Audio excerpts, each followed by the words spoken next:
2025 সালে আমরা যাদেরকে হারিয়েছি: খালেদা জিয়া, সাবেক প্রধানমন্ত্রী;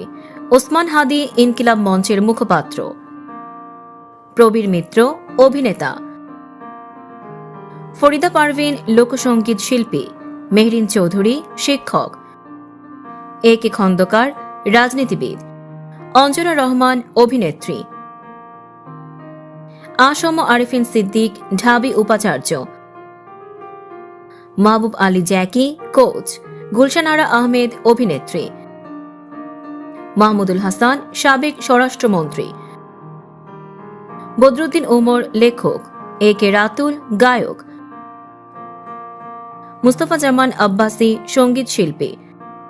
অধ্যাপক মাহফুজা খানম, ডাকসুর নারী ভিপি; জিনাত রেহানা, সঙ্গীত শিল্পী;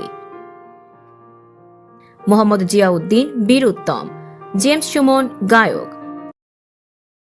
শেখ নজরুল ইসলাম, নির্মাতা; জাহানারা ভুঁইয়া, অভিনেত্রী; তানিন সুভা, অভিনেত্রী।